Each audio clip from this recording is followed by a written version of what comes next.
I stumbled on some information the other day that I'd like to share with you, because it kind of mirrors a lot of what I say in the code. And it's just a very simple thing.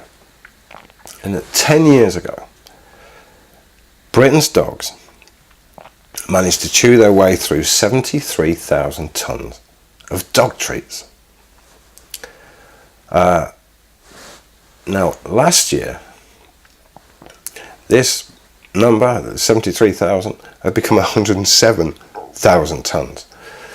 So the whole process for people, for dog owners, they see a value, more value in rewarding behaviour now than they did 10 years ago. To the point, it's grown by, the act of giving a treat has grown over 10 years by 47%. The worrying thing for me is that the number of people being hospitalised due to dog attacks over this same period has gone up by 76%. And we're not talking small numbers either. I mean, last year Britain was subjected to 250,000 dog attacks. This resulted in 4 people being killed. Two adult males, a toddler and a young baby were mauled to death. Over 7,000 people were hospitalised by our best friend. That's over 20 people a day are being hospitalised around the country because they've forgotten what a dog is. The problem is that 5 of those people every day, yesterday, today, tomorrow and the next day, 5 of those 20 are going to be kids under the age of 10. Now, for a kid to end up being mauled or attacked by a dog, I guarantee the only crime that kid will have committed is to have been a kid, acting as kids act. The dog in question will be guilty only of acting as dogs act. Your refusal to see, recognise and respect dogs for what they actually are is the reason any of those kids got bitten at all. To understand how and why people get bitten, and then to realise just how simple, how easy it is to make this problem to go away, is surely to understand that the only way for us not to be bitten anymore is to educate those that keep asking dogs to bite them. By the end of the 1980s, this particular problem, the problem of dog bites, had become so bad in Britain that the government introduced the Dangerous Dogs Act. 1991 Dangerous Dogs Act. But this piece of information, this legislation, this backward thinking, blame culture derived, inhumane, ignorant, panic and fear driven piece of legislation will prove, the government's own statistics will prove that it never slowed down the bite rate.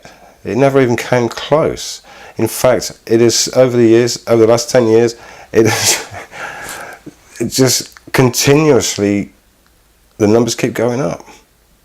Today, a generation after the Dangerous Dogs Act was introduced, the reality of the problem of dog bites is now twice as bad. There's twice as many people being bitten or attacked by dogs today, 2017, than there were in back at the end of the 80s.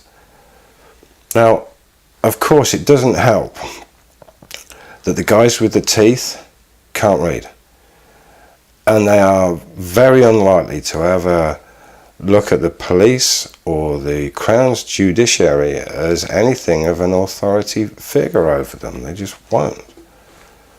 But sadly, it really doesn't help that a lot of people have either never understood or have never taken the time to actually understand what dogs are. And these bites, the 600 bites that we're getting every single day, are just a simple reminder by dogs that a dog, before he is anything else, he is going to be a dog. Before he's going to be a pet, he's going to be a dog. And he's going to be a dog a long time before he's ever going to be a cat or a baby or the child that you never had. By asking for canine psychology and protocol to be taught in schools, I'm not suggesting that everybody should go out and then own a dog. Just as the Green Cross Code that we learnt as kids to be safe around traffic, that wasn't encouraging people to go out and buy a car. But the fact of the matter is, being close and understanding our closest link with nature is going to keep you a lot safer and a lot happier around them than denial, fear, laws or ignorance will ever do. You really do not need to keep being bitten, and you certainly don't need to be going through life afraid. All you need to do is embrace nature. Take the time to understand the guys that have been walking by our side since the beginning of time. Learn what these guys are so desperately trying to tell you all. Do that, and you'll come to see how lost you really were, and that your biggest mistake you ever made was thinking that you were above nature.